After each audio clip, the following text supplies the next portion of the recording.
ইসলামের দ্বিতীয় খলিফা হযরত ওমর রাদিয়াল্লাহু তাআলা আনহু, আল্লাহ তাআলা তিনাকে দ্বিতীয় খলিফা বানাইছেন। এই ওমর রাদিয়াল্লাহু তাআলা আনহু আল্লাহকে কতটা ভয় করতেন। হযরত ওমর রাদিয়াল্লাহু তাআলা আনহু এতটা আল্লাহ তাআলাকে ভয় করতেন, আল্লাহর নবীর যত সাহাবী ছিল সকলে আল্লাহকে বেশি ভয় করতেন। কারণ আল্লাহ তাআলা বলেন, যার অন্তরের মধ্যে আমি আল্লাহর ভয় থাকবে সে প্রকৃতপক্ষে মুমিন হয়ে যাবে। হযরত ওমর রাদিয়াল্লাহু তাআলা আনহু একজন খাদেমকে নিয়ে রাস্তা দিয়া চলতেছেন, মরুভূমি এলাকা। হযরত ওমর রাদিয়াল্লাহু তাআলা আনহু মরুভূমি এলাকা দিয়া চলতেছেন একজন খাদেমকে নিয়ে। চলতে চলতে দেখে দূরে একটা জায়গা, ছোট্ট একটি ঘর দেখা যায়, বাতি জ্বলতেছে ঘরের মধ্যে।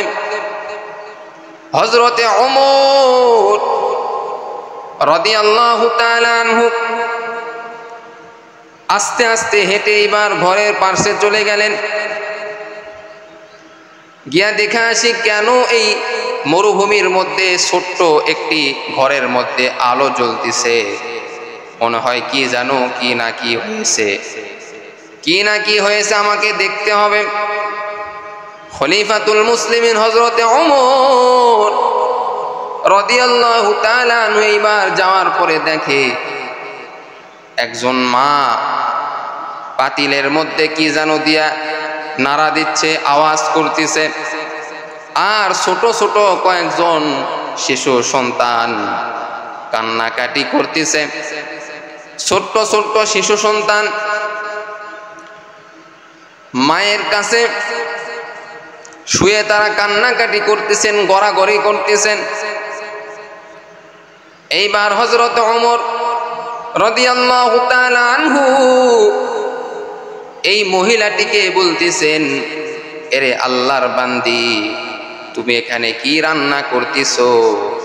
আর তোমার সন্তানেরা কেন কান্না করতেছে বলো? তোমার সন্তানেরা কান্না করে গড়াগড়ি কেন করতেছে? এই মহিলাটি এইবার বলে, এরে আল্লাহর বান্দা, আমি তো আপনাকে চিনি না, তবে আপনি যেহেতু শুনতে চেয়েছেন অবশ্যই আমি আপনাকে বলতে চাই। ঘটনাটি আমি আপনাকে বলতে চাই। বলে কি ঘটনা? বলে 3 দিন ধরে আমার সন্তানদেরকে আমি এক মুঠো খাবার খাওয়াইতে পারি নাই, এক মুঠো খাবার খাওয়াইতে পারি নাই। এজন্য আমার সন্তানের এত কান্নাকাটি করতেছে। হযরত ওমর বললেন, খানা খাওয়াইতে পারো নাই তোমার সন্তানদেরকে, তাহলে তুমি কি রান্না করতেছো? বলে, ও আল্লাহর বান্দা, আমি এই পাতিলের মধ্যে কিছু পাথর দিয়েছি। পাথর দেওয়ার পর এবং ওই পাথরের মধ্যে পানি দিয়েছি, পানি দিয়ে ওই পাতিলটা চুলার উপর রেখেছি এবং ওই পাথরের উপর আমি আওয়াজ করতেছি।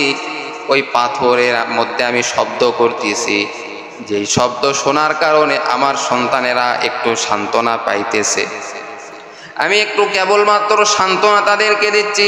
মূলত এই পাতিলের মধ্যে খাবার কিচ্ছু নাই, এই পাতিলের মধ্যে পাথর। আমার সন্তানদের যেন ক্ষুধাটা হালকা হয়ে যায়, এজন্য আমি এই কাজটা করতেছি। হযরত ওমর বলে, এরে আল্লাহর বান্দি, তোমার খাবার নাই, তুমি এই সন্তানদেরকে এভাবে ধোঁকা দিতেছো। এইবারে আল্লাহর বান্দি বলে, আমি আল্লাহর কাছে কিয়ামতের দিনে ওমরের নামে বিচার দিব। কিয়ামতের দিনে আমি ওমরকে ছাড়ব না। অর্ধজাহানের খলিফা ওমর, তার নামে আমি আল্লাহর কাছে নালিশ দিব। কারণ হলো, আমি আমার সন্তানদেরকে নিয়ে এত কষ্ট করে জীবন যাপন করতেছি, কিন্তু ওমর আমাদের কোনো খবর নিল না, কোনো খোঁজ খবর নিল না।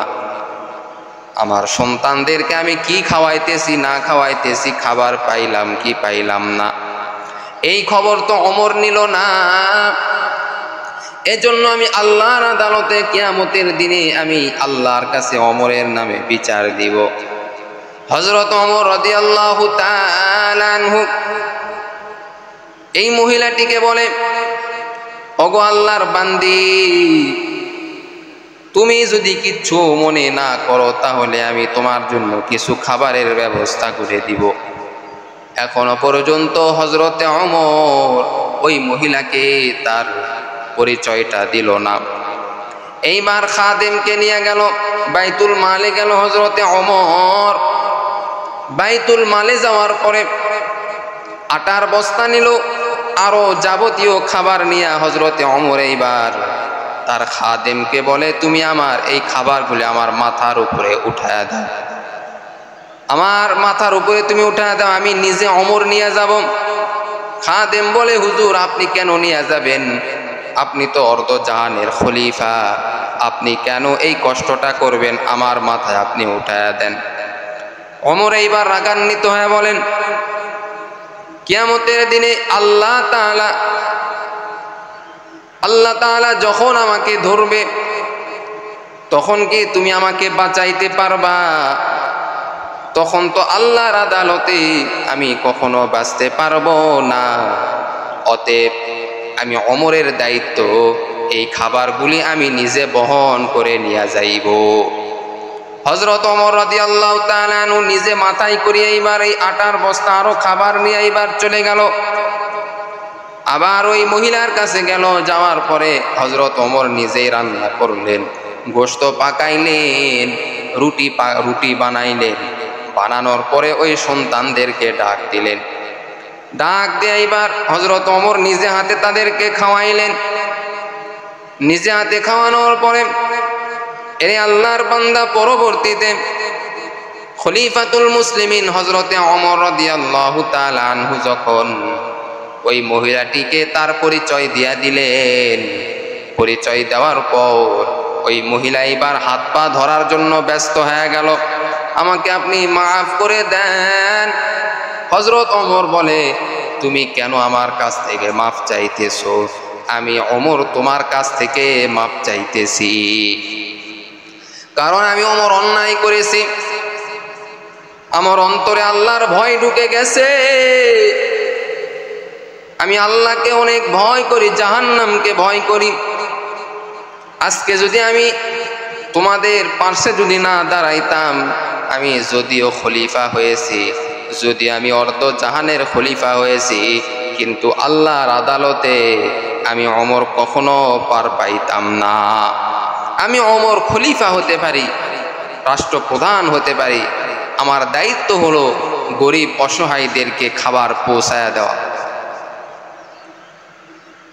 আজকে যদি তোমাদেরকে খাবার না দিতাম, তোমার সন্তানেরা কষ্ট করে করে যদি মারা যাইত, কিয়ামতের দিন হাসরের মাঠে আমি ওমর আল্লাহর আদালতে কি জবাব দিতাম? এজন্য আমি ওমর রাদিয়াল্লাহু তাআলা আনহু আর সহ্য করতে পারলাম না। নিজের খাবারটুকু আমি তোমাদেরকে দিতে চাই, নিজের খাবারটুকু আমি ওমর তোমাদেরকে দিতে চাই, তারপরেও জাহান্নামের আগুন থেকে আমি ওমর বাঁচতে চাই, আল্লাহর আযাব থেকে আমি ওমর বাঁচতে চাই। এরে আল্লাহর বান্দি, তুমি আমাকে মাফ করে দিও। এরে নবীর আশিক উম্মতের দল, ওই ওমরের মতো ঈমান যদি তোমার থাকতো তাহলে অবশ্যই অবশ্যই আল্লাহ জান্নাত দিয়া দিবে। ওই ওমরের মতো আল্লাহর ভয় অন্তরে থাকতে হবে, ওমরের মতো ঈমান তোমার অন্তরে নিয়ে আসতে হবে, আবু বকরের মতো ঈমান তোমার অন্তরে নিয়ে আসতে হবে। হযরত ওমর রাদিয়াল্লাহু তাআলা আনহু আল্লাহকে এতটা ভয় করলেন, এতটা ভয় করলেন, ওই মহিলাটিকে বললেন, আমার যা খাবার সেই খাবারও তোমাকে আমি দিতে চাই, কারণ কিয়ামতের দিন আল্লাহ যদি আমি ওমরকে ধরে যে অমুক জায়গায় একজন মহিলা তার সন্তানদেরকে নিয়ে কষ্টে জীবন যাপন করেছে, খাবার পায় নাই, তুমি খোঁজ খবর নেও নাই, কিয়ামতের দিন আমি ওমরকে জাহান্নামে যাইতে হবে। আল্লাহ তাআলা আমাদের সকলকে ওমরের মতো ঈমান, আল্লাহর ভয় অন্তরে ঢুকানোর তৌফিক দান করুক। সকলে বলেন আমিন।